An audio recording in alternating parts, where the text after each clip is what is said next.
खबर किशनगंज से है। बिहार में आगामी 4 अप्रैल को 24 सीटों पर होने वाले एमएलसी चुनाव को लेकर सभी पार्टियों ने जनसंपर्क अभियान तेज कर दिया है। इसी क्रम में राजद के राज्यसभा सांसद मनोज झा आज किशनगंज पहुंचे और शहर के दफ्तरी प्लेस होटल में आयोजित पत्रकार वार्ता को संबोधित करते हुए उन्होंने राजद उम्मीदवार हाजी अब्दुल सुभान की जीत का दावा किया। साथ ही बीजेपी प्रत्याशी डॉक्टर दिलीप कुमार जायसवाल पर जमकर निशाना साधते हुए कहा कि बीजेपी ने उन्हें सही से झूठ बोलना भी नहीं सिखाया है। वहीं उन्होंने चुनाव में एआईएमआईएम का समर्थन आरजेडी को मिलने का भी दावा किया है।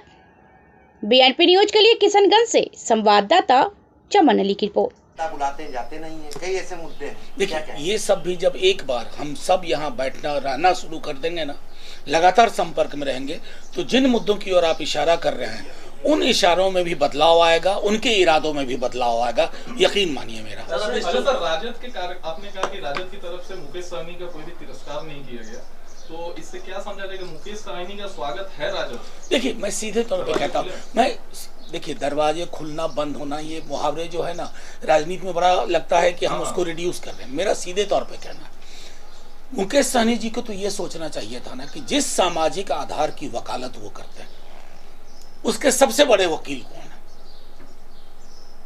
उसके सीनियर वकील कौन है। मैं अगर वो उस वक्त ये चीज समझ लेते, आज ये दिक्कतें नहीं होती।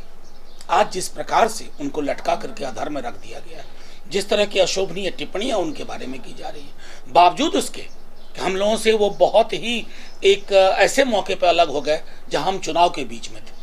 लेकिन अभी भी हम कहेंगे कि उनको अगर लंबी राजनीति करनी है तो उनको ये तय करना होगा कि सामाजिक न्याय की धारा है ना, शॉर्टकट की धारा नहीं होती है, संघर्ष की धारा है। सर, इस चुनाव में अब तो तौसीफ आलम का भी एंट्री हो चुका है। देखिए, एक चीज तो समझ लीजिए कि अब नीति आयोग की रिपोर्ट के बाद तो शिक्षा में गुणात्मक परिवर्तन के साथ साथ शिक्षा के प्रसार, अवसर की उपलब्धता, शिक्षकों की उपलब्धता, शिक्षकों पर लाठी बरसाते हैं आप। हाई स्कूल, प्राइमरी से लेकर हाई स्कूल में टीचर्स नहीं है, हेडमास्टर्स नहीं है। आपके लिए बस ये है कि कुर्सी बरकरार रहे। जब तक किसी सरकार का सरोकार सिर्फ ये होगा कि मेरी कुर्सी बरकरार रहे, शिक्षा में कुछ ना हो, स्वास्थ्य में कुछ ना हो, तब तक कुछ हासिल नहीं होगा।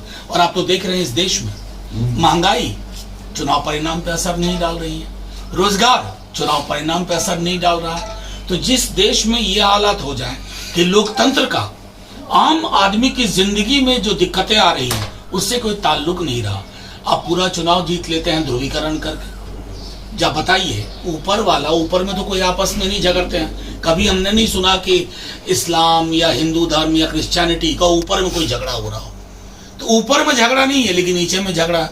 नीचे में क्यों झगड़ा है? क्योंकि आप शिक्षा पर नहीं बात करना चाहते, रोजगार पे बात नहीं करना चाहते। आपको ये झगड़े वोट का फायदा पहुंचाते हैं, लेकिन राजनीति तो बदलनी होगी। और उस बदलाव की शुरुआत में कहूं असंभव नहीं, कुछ दिनों में आप सीमांचल से देखेंगे। सर, किशनगंज में लगातार अलग अलग राज्यों के नतीजे देख लीजिए। दो धारा है, एक धारा संविधान उन्मुख है और एक धारा संविधान पे कुठाराघात करने की कोशिश करती है। तो कोई भी व्यक्ति इस लड़ाई में, जो कि एकदम बाइपोलर है, दो ध्रुवों के बीच में है, अगर कोई भी व्यक्ति उस दो ध्रुव की लड़ाई में अभी भी किंतु परंतु अगर मगर की बात करते हैं, इसका मतलब संविधानोन्मुख धारा के खिलाफ काम करने वालों को कहीं ना कहीं आप मदद करने की कोशिश कर रहे हैं। सर, इस वक्त के सबसे अहम